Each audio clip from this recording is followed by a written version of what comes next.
Hello, what's up guys? Welcome back to another video. For this video, we're going to be going over all the characters available in the beginner fish banner, also the standard banner in Wuthering Waves. We're going to go over all their little quirks, features, and how they play. I'm not going to go too much into detail because all these characters are very unique, right? Every single character is insanely unique and also super complex. For example, Jiangxin is super complex. I'm gonna explain their basic playstyles and how they play. The whole purpose of this video is to just help you understand how they play, what their basic playstyle is, and get an idea of each character so you can decide who you want to pick as your first beginner character. Uh, some things to note. Obviously, I'm not gonna go too much into detail. I'm gonna keep it basic, and we're gonna go over every single character that's available. This means we're gonna go over Karo, Shin, we're gonna go over Ling Yang, Encore, and Verena. At the end of the video, I'll tell you guys which character I think is the best character to pull for, but keep in mind that it doesn't matter which character you pull for because at the end of the day, what matters is the character that you enjoy. You can do almost all the content in the game with any of these characters. The only thing that matters is really your skill. So yeah, we're gonna go over every single one of these characters, and hopefully I can give you guys an idea of who you want to pull for and who you want to use your beginner fishes for. So we're gonna start off with Colcharo. I got to play Colcharo during the closed beta test. He was fun, yes. I didn't use him a lot because I actually did not enjoy him that much though. Like, my main throughout the beta was Danjin. I think I'm still going to main her when the game actually comes out, but during the beta I did use Kotaro. He was not my cup of tea. But let's go into his K, okay? So Kotaro is a pretty cool character. He's a great sword, but his attacks are really fast. So it doesn't feel like you're using a great sword, rather it feels like you're using a normal sword. He does 4 strikes for his basic attacks, and then you can charge up a heavy attack. The heavy attack is his main feature because every character has a forte gauge or forte circuit. These gauges make every character in the game more unique to how they play and like to themselves. For him, you have to use your E 3 times. His E works kind of like Diluc. You can use it 3 times. You can combo it with your basic attacks. You want to use it 3 times, and then every time you use it, it gives you 1 stack. Once you have 3 stacks, you can use a enhanced charge attack, which does more damage, looks cooler, right? That's basically his main kit, is you getting stacks using his charge attack. For his ultimate attack, it changes his entire playstyle, sort of. Well, not his playstyle, but like the way he looks. It makes his attacks a lot cooler, a lot faster.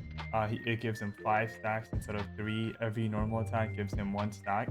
And at the end of basically every normal attack combo, you have 5 stacks, which means you can use an enhanced charge attack. 5 stacks also means it does a lot more damage. When you use his ultimate attack, it also does like a AoE electro damage when he first comes out. So then we have his passives. One of them is called Bloodshed Awaken. This basically, after you hit a heavy attack, it increases his ultimate damage by like 10%. Then his second passive is known as Revenant Rush, which basically using a heavy attack reduces the damage he takes by 15%. Basic TLDR of him, he's fast, uses a great sword, and well, charge attacks. Yeah. Alright, next up.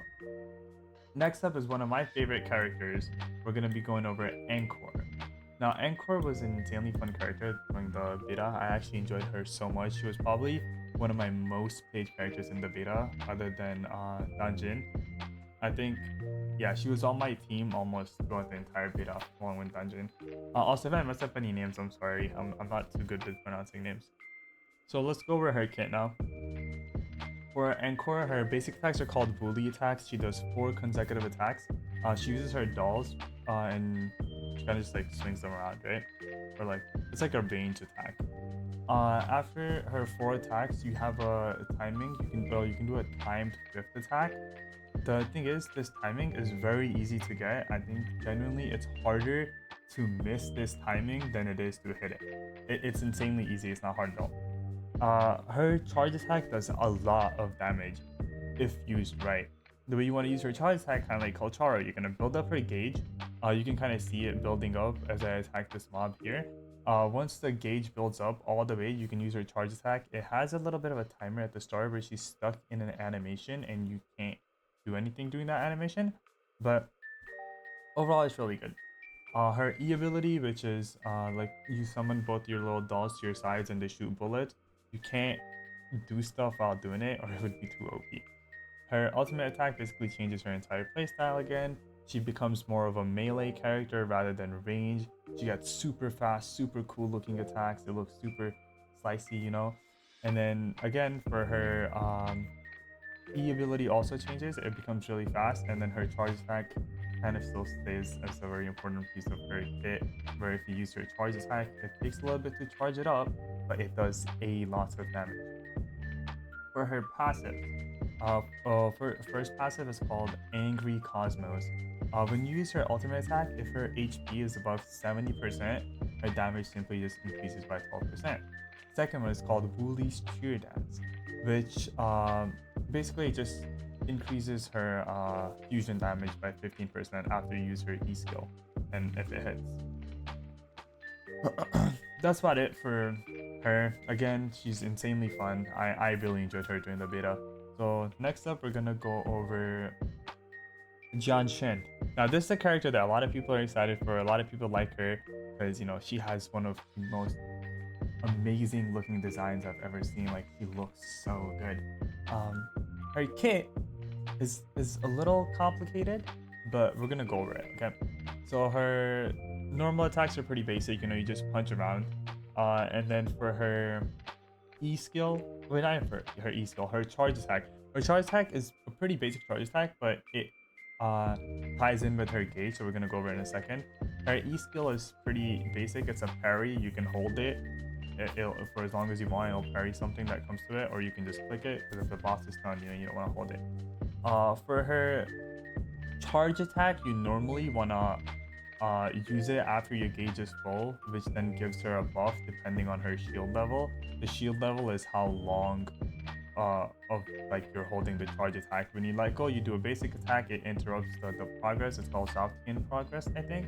And then it interrupts it, and depending on how long you held it, you'll get a different like type of buff, or you'll like do an attack. Her passives are pretty basic too. I think her passives were just like it increases her damage of ultimate attack by like 20%, and then her shield is like increased by 20% too. Alright, next up we have Ling Yang. I'm sorry if I'm pronouncing this wrong. But he's a really cool character, but there isn't much to talk about him. He does a lot of damage, right? He's pretty cool. His E is nothing special. It changes his 5th attack for his combo strings.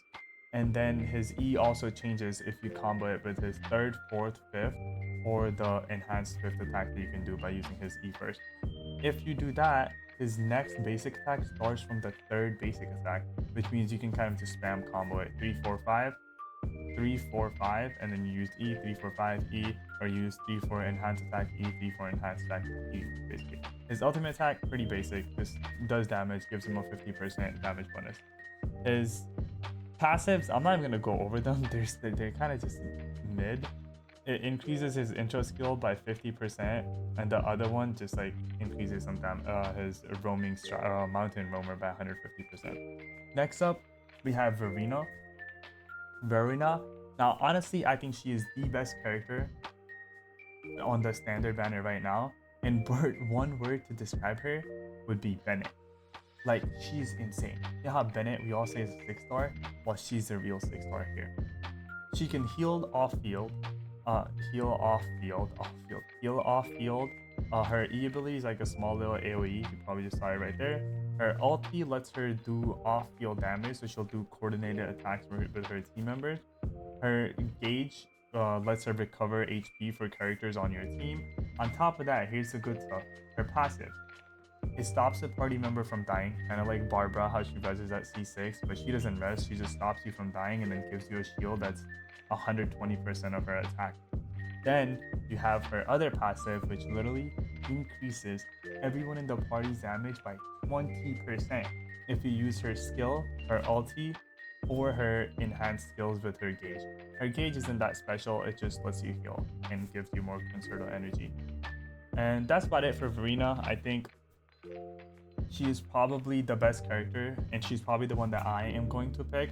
But the thing is, just like I said at the start of this video, you should pick the character that you would enjoy, that would fit into your team, and that you want. Because Wuthering Waves is one of those games where you can do a lot with any character.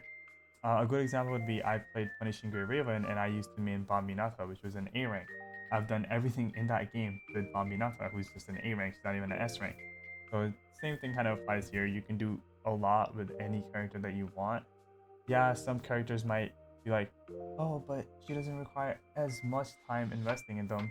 Yes, but you can really do anything you want with any character in this game. And I think the thing that matters most here is how much fun you have with each of these characters. Me personally, I will probably be pulling for Verena because I'm in the main dungeon, so having someone that can buff her damage would be pretty nice. But yeah, let me know what you guys think in the comments and who you're going to be pulling for in the comments. If you enjoyed this video or if it helped you pick who you want to pull for, please leave a like, comment, subscribe if you want to, and share the video. It helps a lot. And have a nice day, guys. Bye bye.